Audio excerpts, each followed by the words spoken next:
வணக்கம். நான் டாக்டர் வீரமாதேவி.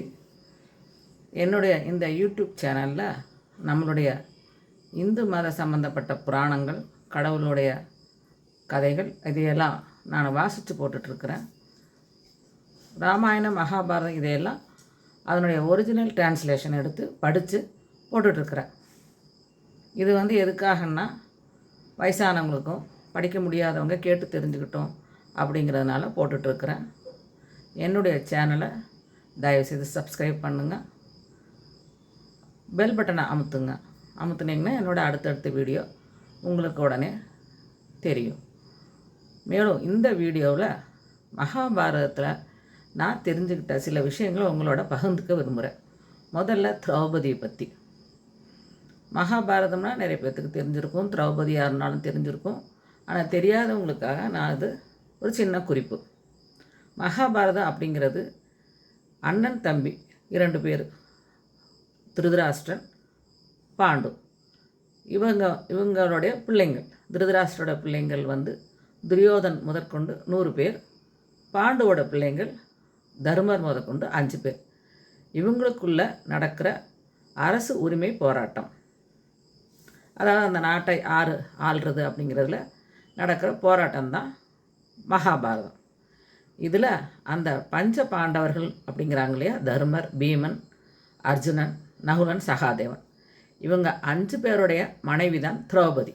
அது இப்படின்னு சொல்லலாம், திரௌபதிக்கு 5 புருஷன் அப்படின்னு. இதனால் நம்ம என்ன நினைக்கிறோன்னா, திரௌபதி கொஞ்சம் கேவலமாகவும், இவருக்கு 5 புருஷன் தானே அப்படின்னு ஓரளவுக்கு அவங்க மேலே இருக்கிற மரியாதை கொஞ்சம் குறைவாக இருக்கும்.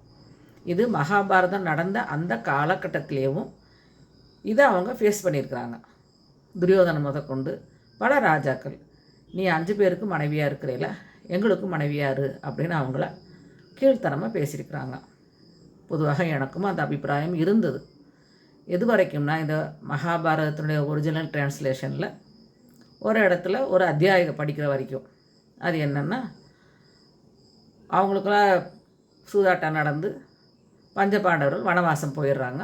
அப்போ அந்த வனவாசம் இருக்கும்போது கிருஷ்ணரும் அவங்களுடைய மனைவி சத்யபாமாவும் பஞ்சபாண்டவர்களை பார்க்குறதுக்காக வர்றாங்க. கிருஷ்ணருக்கு நிறைய மனைவிகள், ருக்மணி தான் முதல் மனைவி. சத்யபாமா கிருஷ்ணருடைய மனைவிகளில் ஒருத்தி. சத்யபாமா திரௌபதியை சந்தித்து தனியாக பேசுகிறாங்க. அப்போ தனியாக பேசும்போது திரௌபதிகிட்ட கேட்குறாங்க சத்யபாமா, நீ எப்படி 5 கணவர்களும் உண்மையில பிரியமாக இருக்கிற மாதிரி நடக்கிற? எனக்கு அந்த ரகசியத்தை சொல்லிக் கொடு, அந்த மயக்கிற வித்தையை சொல்லிக் கொடு. நானும் என்னுடைய கணவனான கிருஷ்ணன் என் மேலே அதிக பிரியமாக இருக்கிற மாதிரி செய்யணும் அப்படின்னு கேட்குறாங்க. அப்போது திரௌபதி சொல்கிறாங்க, இது நிறைய பெண்கள் தன்னுடைய கணவன் தன் மேலே அதிகமாக பிரியமாக இருக்கணும், தன் சொல்கிறபடியெல்லாம் நடக்கணும் அப்படிங்கிறதுக்காக அவங்களுக்கு மருந்து மாயம் வைக்கிறது, மந்திரம் செய்கிறது, இதெல்லாம் செய்கிறாங்க. ஆனால் அப்படி செய்யக்கூடாது. தன்னுடைய பணிவிடையினாலையும் அன்பினாலும் மட்டும்தான் கணவர்களை நம்ம மேலே அன்பாக இருக்கிற மாதிரி செய்ய முடியும் அப்படிங்கிறாங்க. அப்போ அந்த காலத்திலேயே இந்த மருந்து மாயம் வைக்கிறதுல இருக்குது அப்படிங்கிறது அந்த மகாபாரதத்தில் நமக்கு தெரியுது. அதுக்கப்புறம் தான் அவங்க ஒரு நாள் தனக்கு எப்படி போகுது அப்படிங்கிறத அவங்க சொல்கிறாங்க. காலையில் சூரியன் உதித்ததே நான் பார்த்ததில்லை, சூரியன் மறைகிறதையும் நான் பார்த்ததில்லை. என்னுடைய 5 கணவர்களுக்கும் தேவையான அனைத்து பணிவிடைகளையும் நான் நேரடியாக கவனிக்கிறேன். இப்போ பஞ்சபாண்டவர்களுக்கு திரௌபதி மனைவி. திரௌபதி தவிர பல மனைவிகள் அவங்களுக்கு உண்டு. தர்மருக்கு வேறு மனைவி உண்டு, அர்ஜுனனுக்கு வேறு மனைவி உண்டு, பீமனுக்கு வேறு மனைவி உண்டு. இப்படி எல்லாருக்குமே வேறு மனைவிகளும் இருக்கிறாங்க. அப்போ திரௌபதி சொல்கிறாங்க, என்னுடைய கணவர்களுடைய மற்ற மனைவிகளுக்கும் தேவையான அனைத்து விஷயங்களையும் நான் நேரடியாக கவனிக்கிறேன். என்னுடைய கணவர்களின் வேலைக்காரர்களுக்கு தேவையானதையும் நான் கவனிக்கிறேன்.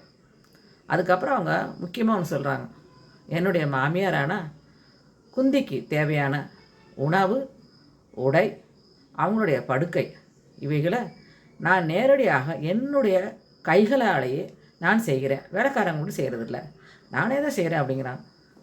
எவ்வளோ ஒரு சிறப்பு பாருங்கள். திரௌபதி ஒரு தாயின் கர்ப்பத்தில் பிறந்தவங்க கிடையாது, அவங்க யாககுண்டத்திலேருந்து வந்தவங்க. அவங்க அந்த அத்தியாயம் முழுக்கும் படிக்கும்போது அவங்களுடைய வாழ்க்கை முறை எப்படி இருக்குதுன்னு தெரியும் போது ரொம்ப அதிசயமாக இருந்தது. ஒரு ராஜகுமாரி, அவங்களுடைய 5 கணவர்மார்களும் ஒவ்வொரு விஷயத்திலும் ஒவ்வொரு இதில் ரொம்ப சிறந்தவங்க. அப்படிப்பட்டவருடைய மனைவி தான் திரௌபதி. ஆனால் அவங்க ரொம்ப சிம்பிளாகவும் ரொம்ப எளிமையாகவும் எல்லாருக்கும் ஒரு வேலைக்காரியாக தான் அவங்க இருந்திருக்கிறாங்க. அதை அவங்க சொல்கிறாங்க. இதை நாம் தெரிஞ்சுக்கணும். இதை படித்ததுக்கப்புறம் அவங்க மேலே ரொம்ப ஒரு மரியாதை எனக்கு வந்தது. பெண் உரிமை அப்படின்னுலாம் நிறைய பேசுகிறாங்க. ஆனால் அன்பும் பணிவிடையும் தான் யாரையும் நம் பக்கம் ஈர்க்கும். அதை இந்த திரௌபதியோட இந்த அத்தியாயத்தில் நம்ம நல்லாவே தெரிஞ்சுக்கலாம். மேலும் பல விஷயங்களை அடுத்தடுத்த வீடியோவில் உங்களோட நான் ஷேர் பண்ணிக்கிறேன். நன்றி, வணக்கம்.